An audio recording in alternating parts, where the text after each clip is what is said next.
تو میرا فیصلہ یاد رکھیے کہ میں محمد صلی اللہ علیہ وسلم کے فرمان کے سپرد کر دیجئے مجھے، جو وہ چاہتے ہیں ان کی بات پہ لبیک کیجئے۔ اللہ کی قسم رسول اللہ کے قول کو، فرمان کو اللہ ضائع نہیں کرے گا۔ یہ رسول اللہ کا اخلاق دیکھیے اور پھر تربیت دیکھیے، پھر اس گھرانے کی بچی کی تربیت دیکھیے، وہ رسول اللہ کے فرمان کو کس طرح ویلکم کرتی ہے۔ ماں باپ ابھی سوچ رہے ہیں، متفکر ہیں کہ ہماری بیٹی کا سٹیٹس کچھ اور ہے، ان کا سٹیٹس آگے بڑھ کے رسول اللہ کی حدیث کو، بات کو قبول کر کے اپنی سر آنکھوں پہ بٹھاتی ہے، اور ان کا اور جلیبیب کا آپس میں رشتہ طے ہو جاتا ہے۔ اور پھر مورخین نے لکھا وہ جو جلیبیب سب سے غریب سمجھے جاتے تھے، وہ جلیبیب کا گھرانہ مدینے کا سب سے زیادہ خرچ کرنے والا گھرانہ بن گیا اور سب سے زیادہ انفاق کرنے والا گھرانہ بن گیا۔ اور یہ محبت کی داستان یہاں پہ ختم نہیں ہوتی۔ اللہ کی قسم ایک غزوے کے اندر رسول اللہ بار بار اپنے صحابہ سے پوچھ رہے ہیں، ایک غزوہ تھا، جلیبیب اس میں بھی شامل تھے، اور رسول اللہ بار بار غزوہ ختم ہونے کے بعد ایک ہی بات پوچھتے ہیں، کیا کوئی گم ہو گیا؟ کیا کوئی گم تو نہیں ہو گیا؟ کیا کوئی گم تو نہیں ہو گیا؟ بار بار پوچھ رہے ہیں۔ کس لیے پوچھ رہے ہیں؟ کیونکہ ان کو اپنا جلیبیب نظر نہیں آ رہا، اور صحابہ تلاش کر رہے ہیں، نہیں اللہ کے رسول ہم نے تو اپنے تمام ساتھیوں کو پا لیا۔ کہا نہیں، ایک غائب ہے۔ خود رسول اللہ صلی اللہ علیہ وسلم اٹھے، اور جلیبیب کا قد پہلے آپ کو بتایا چھوٹا تھا، اس کی وجہ سے صحابہ ان کی تلاش نہ کر سکے۔ وہ رسول اللہ جب اٹھے، ان کی تلاش کرتے کرتے ایک جگہ پہ پہنچے، دیکھا 7 کفار قتل ہوئے پڑے ہیں، اور جلیبیب کے جسم کے چند اعضاء ان 7 کے نیچے سے ظاہر ہو رہے ہیں۔ رسول اللہ صلی اللہ علیہ وسلم نے بڑھ کے جلیبیب کا ہاتھ نکالا اور ان کی نعش کو، پوری کی پوری ان کی جو لاشا تھا اس کو ان کے نیچے سے نکالا، اور آپ صلی اللہ علیہ وسلم کی آنکھوں میں پانی آ گیا اور کہنے لگے یہ جلیبیب اللہ سے محبت کرتا تھا، رسول اللہ سے محبت کیا کرتا تھا، یہ اللہ سے محبت کیا کرتا تھا، یہ رسول اللہ سے محبت کیا کرتا تھا، اور خود اس جلیبیب کو اپنے دونوں ہاتھوں سے اٹھایا، خود اس کا جنازہ پڑا۔ اور رسول اللہ صلی اللہ علیہ وسلم کے بارے میں سیرت کے اندر یہ بات آتی ہے کہ جس ٹائم انہوں نے جلیبیب کو اپنے دونوں ہاتھوں میں اٹھایا تو رسول اللہ کے علاوہ ان کو کندھا دینے والا بھی کوئی نہیں تھا۔ تو جلیبیب کی قسمت کے کیا کہنے کہ رسول اللہ ہی اپنے ہاتھ سے ان کا جنازہ اٹھا کے لے کے جا رہے ہیں اور قبر میں خود ڈالا، اور رسول اللہ صلی اللہ علیہ وسلم اپنے ساتھی کو اس طرح رخصت کر رہے ہیں۔ اور یہ رسول اللہ صلی اللہ علیہ وسلم کا جو مزاج ہے نا، یہ اپنے صحابہ کے لیے بے انتہا خوبصورت تھا۔ آپ کا ایک صحابی تھا عبداللہ، جن کا لقب آپ جانتے ہیں حمار بھی تھا، اور جن کے بارے میں معروف ہے کہ رسول اللہ کی مجلس میں آیا کرتے تھے اور رسول اللہ صلی اللہ علیہ وسلم کے ساتھ ظریفانہ گفتگو کیا کرتے ہیں، رسول اللہ مسکرایا کرتے تھے ان کی باتیں سن کر۔ ایک مرتبہ رسول اللہ صلی اللہ علیہ وسلم کی بارگاہ میں شہد لے کے آگے، شہد لے کے۔ رسول اللہ صلی اللہ علیہ وسلم آپ کو پتا صدقہ قبول نہیں تھے کرتے، لیکن تحفہ قبول کرتے تھے۔ کیا رسول اللہ نے پوچھا یہ کیا ہے؟ کہنے لگے آپ کے لیے تحفہ لے کے آؤں۔ اچھا میرے لیے تحفہ لائے ہو؟ شہد کا تحفہ تھا، رسول اللہ صلی اللہ علیہ وسلم نے قبول کر لیا۔ ہوا کیا، تھوڑی دیر گزری تو عبداللہ جن کا لقب حمار تھا ایک ساتھی کو لے کے آئے، کہنے لگے میں نے اس سے شہد خریدا تھا، اے اللہ کے رسول میرے پاس تو پیسے نہیں ہیں، میں نے وہ شہد تو آپ کو تحفے میں دے دیا۔ تو رسول اللہ نے کہا وہ تحفے میں دیا تھا تو مجھے تو نے تحفہ دے دیا تھا۔ ہے رسول اللہ صلی اللہ علیہ وسلم مسکرانا شروع ہو گئے، کہا میں نے کوشش کی تھی، میری نیت یہ تھی کہ میں کما کے اس کو پیسے ادا کر دوں گا، آپ کو میں تحفہ دے دوں گا۔ تو رسول اللہ صلی اللہ علیہ وسلم ان سے تحفہ بھی لیتے ہیں اور اپنے پاس سے اس شہد کا معاوضہ بھی ادا کرتے ہیں۔ یہ وہی عبداللہ، یہ بھی یاد رکھیے اسلام کے اندر اصول تدریج بھی تھا۔ رسول اللہ صلی اللہ علیہ وسلم نے جس وقت آ کے امت کی رہنمائی مختلف گناہوں کے حوالے سے کی، ایک دم چھوڑ دینا، اکثر صحابہ کا طرز عمل ہمیں لگتا ہے کہ ایک دم چھوڑا، جو رسول اللہ نے کہا۔ حضرت عمر کے بارے میں آپ کو مشہور حدیث پتہ ہے کہ حضرت عمر کو جب رسول اللہ نے کہا اس وقت تک مومن نہیں ہو سکتے جب تک ماں باپ اولاد سے بڑھ کے، تو حضرت عمر نے کہا آج سے ایسا ہی ہو گیا۔ تو صحابہ میں اکثریت نے اسی وقت قبول کیا، لیکن یہ جو عبداللہ حمار تھے ان کے اندر شراب نوشی کی عادت تھی، جو اسلام قبول کرنے کے بعد تدریجاً اپنے اوپر زور اور زبردستی لاگو کر رہے تھے کہ اس چیز سے دور ہو جائیں اور اپنے آپ کو اس چیز سے دور کرنا چاہتے تھے، لیکن ان سے ابھی یہ پوری طرح اس بیماری کے اوپر کنٹرول نہیں تھے کر پائے۔ تو رسول اللہ صلی اللہ علیہ وسلم نے ان کے اوپر 2-3 مرتبہ ان کو ٹہنیوں سے وغیرہ سے ان کے اوپر حد بھی لگائی تھی۔ تو ایک مرتبہ جب حد لگانے کی بات آئی نا، تو ان کے اوپر جب حد لگائی گئی تو ان کے بارے میں نہ کسی نے لعنت کے الفاظ کہہ دیے۔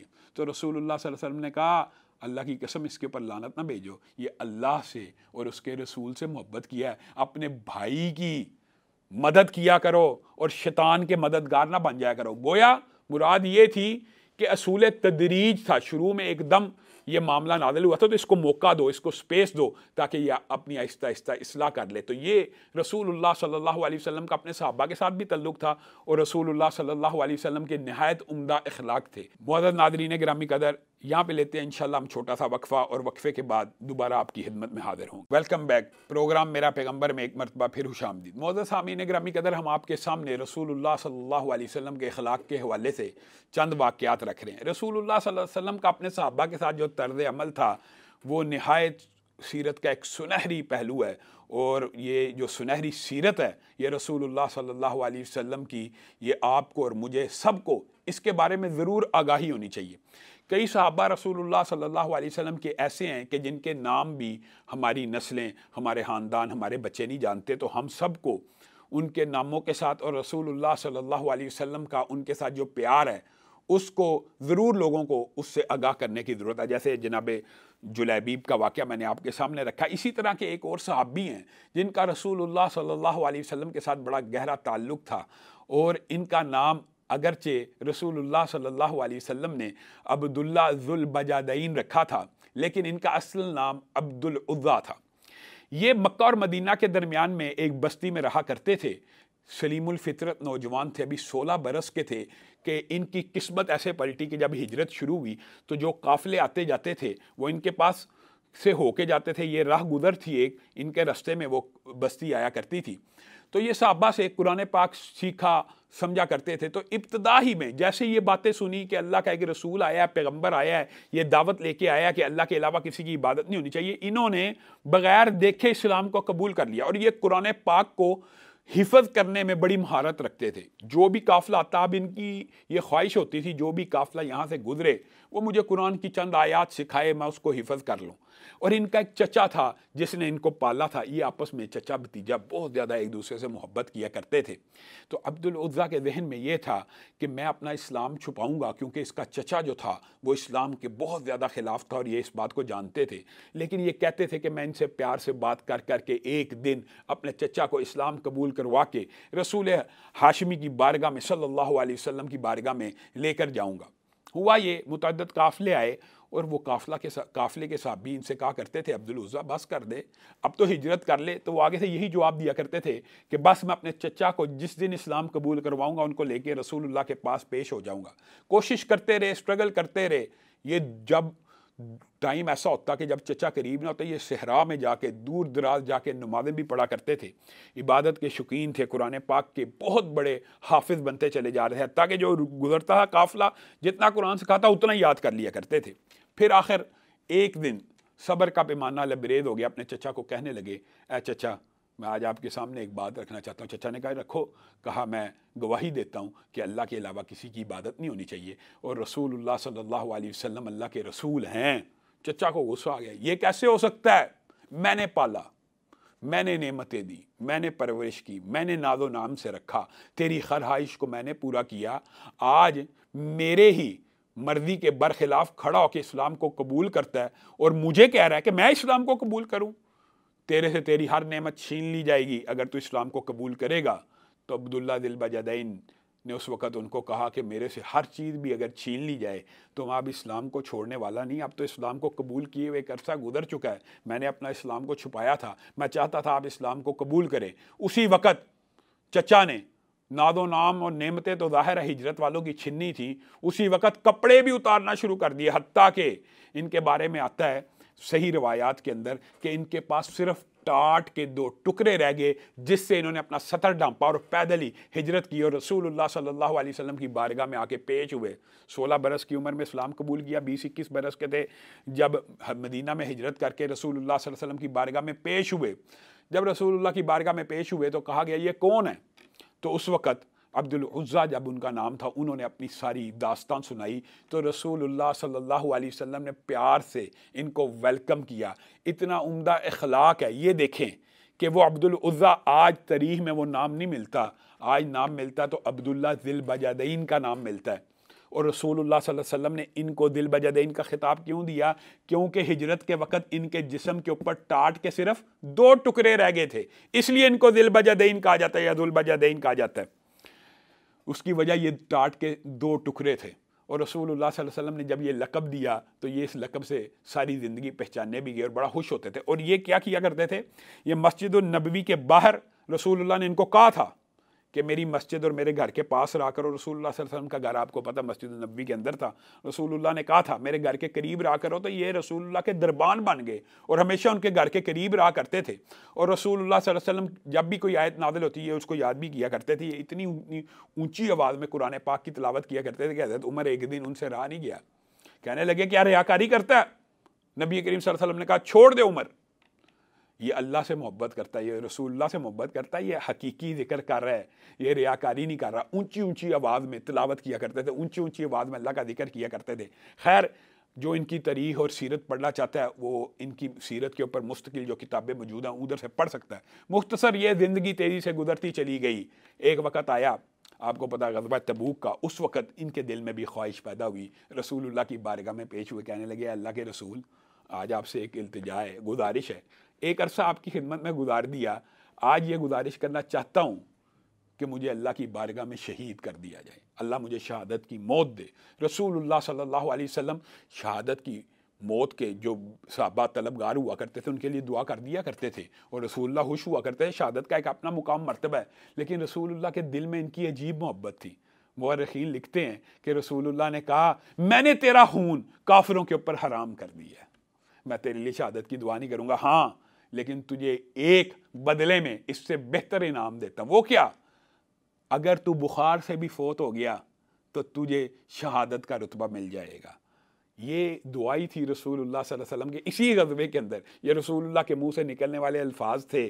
شہادت تو نہ ہوئی، اور رسول اللہ نے کہا تیرے خون کو میں کافروں کی تلواروں کے اوپر حرام کرتا ہوں۔ یہ دل سے ایک بات تھی جو اللہ تعالیٰ نے قبول اور منظور کی، اور ساتھ ہی اسی غزوے میں بخار ہوا، یہ فوت ہو گئے اسی بخار میں۔ تو رسول اللہ صلی اللہ علیہ وسلم کے یہ وہ صحابی ہیں جن کو عبداللہ ذی البجدین کہا جاتا ہے، کہ جن کو بخار کے عالم میں فوتگی کے باوجود شہادت کا رتبہ ملا۔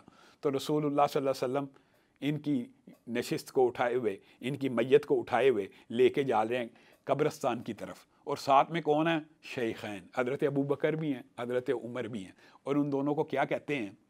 اس کو بڑے پیار سے میرے پاس کرو، اس کو بڑی نرمی سے میرے پاس کرو، اس کو بڑے رفق سے میرے پاس کرو، یہ اللہ سے محبت کرنے والا ہے، اے یہ رسول اللہ سے محبت کرنے والا ہے، اے اللہ تو گواہ رہنا میں محمد صلی اللہ علیہ وسلم آج کے دن تک عبداللہ ذی البجدین سے راضی تھا، تو بھی اس سے راضی ہو جا۔ اتنی دعائیں کرتے ہیں، اتنی دعائیں کرتے ہیں۔ حضرت عبداللہ ابن مسعود کہتے ہیں رات کا پہر تھا اور قبر کے اوپر روشنی تھی، میں تیزی سے دوڑتا ہوا گیا کہ کوئی بڑا اہم جنازہ ہے اور رسول اللہ کا کوئی بڑا محبوب بندہ ہے جس کی قبر کے اندر رسول اللہ اتر رہے ہیں اور جس کی میت کو رکھ رہے ہیں، اور کہتے ہیں اللہ کی قسم رسول اللہ نے اتنی عمدگی سے اس صحابی کے لیے دعا کی ہے، غریب الدیار، چچا کا نکالا ہوا رسول اللہ کا، اپنے صحابہ سے جو تعلق تھا، جو اخلاق تھا، وہ دیکھیے رسول اللہ اتنی دعا کر رہے ہیں۔ عبداللہ ابن مسعود کہتے ہیں اللہ کی قسم میرے دل سے آواز نکلی کاش یہ قبر میری قبر ہوتی، کاش یہ قبر میری قبر ہوتی اور میری قبر کے اوپر رسول اللہ صلی اللہ علیہ وسلم اتنی پیار سے دعائیں کر رہے ہوتے۔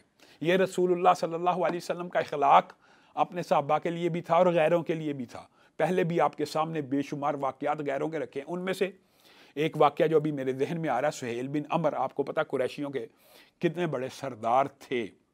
آپ کو پتہ ایک مرتبہ گرفتار ہو کے ایک غزوے میں رسول اللہ صلی اللہ علیہ وسلم کے پاس موجود تھے، تو حضرت عمر نے کیا کہا تھا؟ یہ خطیب قریش ہے، یہ خطیب قریش ہے، اس کے اگلے 2 دانت توڑ دیجئے رسول اللہ صلی اللہ علیہ وسلم، اس کے 2 دانت توڑ دیجئے، یہ ہمارے خلاف کبھی بکواس نہیں کر سکے گا، کبھی تقریر نہیں کر سکے گا، کبھی خطابت کے جوہر نہیں دکھا سکے گا۔ تو رسول اللہ صلی اللہ علیہ وسلم نے کہا تھا کہ ہم دانتوں کو توڑنے والے یا چہروں کو بگاڑنے والے عمر نہیں ہیں، اور بعض روایات کے اندر یہ الفاظ بھی موجود ہیں، عمر جس کے دانت کو توڑنے کی تو بات کر رہا ہے، ایک دن آئے گا یہ ایسی تقریر کرے گا کہ تیرا دل راضی ہو جائے گا۔ اور بعض ضعیف روایات میں یہ بات موجود ہے کہ وہ لمحہ حضرت عمر نے اپنی زندگی میں دیکھا جس وقت رسول اللہ صلی اللہ علیہ وسلم دنیا سے چلے گئے، تو حضرت ابو بکر نے جو تقریر مدینہ میں کی تھی وہی تقریر سہیل بن عمر نے مکہ میں کی، بالکل وہی انداز تھا، وہی الفاظ تھے۔ تو حضرت عمر کو جب اس تقریر کی خبر ملی تو حضرت عمر ان سے خوش ہو گئے۔ بات جو کہنے کا مقصد یہ ہے، یہ سہیل بن عمر ابھی انہوں نے اسلام کو قبول نہیں تھا کیا، آپ کو پتہ ان کے کتنے جرائم تھے۔ یہ وہی ہیں جب آئے صلح حدیبیہ کے مقام کے اوپر تو رسول اللہ نے کہا سہیل آ گیا، یہ وہی سہیل ہیں۔ جب وہ آئے تو رسول اللہ صلی اللہ علیہ وسلم نے کہا معاملہ سہل ہو گیا، آسان ہو گیا، لیکن انہوں نے آ کے بڑی سخت شرائط رسول اللہ صلی اللہ علیہ وسلم کے سامنے رکھی ہیں، تاکہ یہ بھی کہنے لگے کہ محمد الرسول اللہ جو لکھا آپ نے نا، یہ کاٹ دیا جائے، اگر ہم نے آپ کو رسول ہی مان لیا تو ہمارا آپ کا جھگڑا کیا ہے۔ تو نبی کریم صلی اللہ علیہ وسلم نے حضرت علی کو کہا تھا یہ کاٹ دو، تو حضرت علی نے کہا تھا میں یہ جرت نہیں کر سکتا کہ رسول اللہ کاٹ دوں محمد کے آگے سے، اگر آپ نے کاٹنا خود کاٹ لیجیے۔ تو رسول اللہ صلی اللہ علیہ وسلم نے خود کاٹا، اور یہ رسول اللہ صلی اللہ علیہ وسلم کا اخلاق کا اتنا عمدہ پہلو ہے، ایمانت کا، دیانت کا اور عہد کا، کہ ابھی صلح حدیبیہ کی دستاویز لکھی جا رہی ہے۔ ابو جندل جو سہیل بن عمر کے بیٹے ہیں حقیقی، وہ آئے ہیں تو سہیل کہتے ہیں یہ معاہدے کی پہلی شک آج لاگو کرنے کا وقت آ گیا، آپ نے کہا تھا مکہ سے جو آئے گا آپ کی طرف آپ اس کو واپس کریں گے۔ تو حضرت محمد رسول اللہ صلی اللہ علیہ وسلم نے اس وقت سہیل بن عمر کو کہا تھا میری خاطر اس ایک کو چھوڑ دے، ابھی تو تحریر کے اوپر دستخط ہونا باقی ہے، ابھی تو ہم تحریر لکھ رہے ہیں، کہا معاہدہ ہو چکا ہے، اگر اس کو میرے ساتھ نہ بھیجا تو میں سمجھوں گا معاہدہ شکنی ہوئی ہے۔ تو رسول اللہ صلی اللہ علیہ وسلم نے تب ابو جندل کی دل کے لیے ایک دعا کی اور کہا تھا تجھے صبر کر، تجھے اجر ملے گا۔ یہ ایک لمبا چوڑا واقعہ انشاءاللہ کبھی موقع ملا تو اس کو بیان کریں گے۔ تو گویا رسول اللہ صلی اللہ علیہ وسلم کے پاس جب یہ سہیل بن عمر اسلام قبول کر کے آئے نا اتنے جرائم کے بعد، تو رسول اللہ نے کہا تھا سہیل بن عمر کی طرف کوئی نظر اٹھا کے نہ دیکھے، اور اکرام کیا اور آگے بڑھ کے ان کا استقبال کیا اور ان کے اسلام کو قبول کیا۔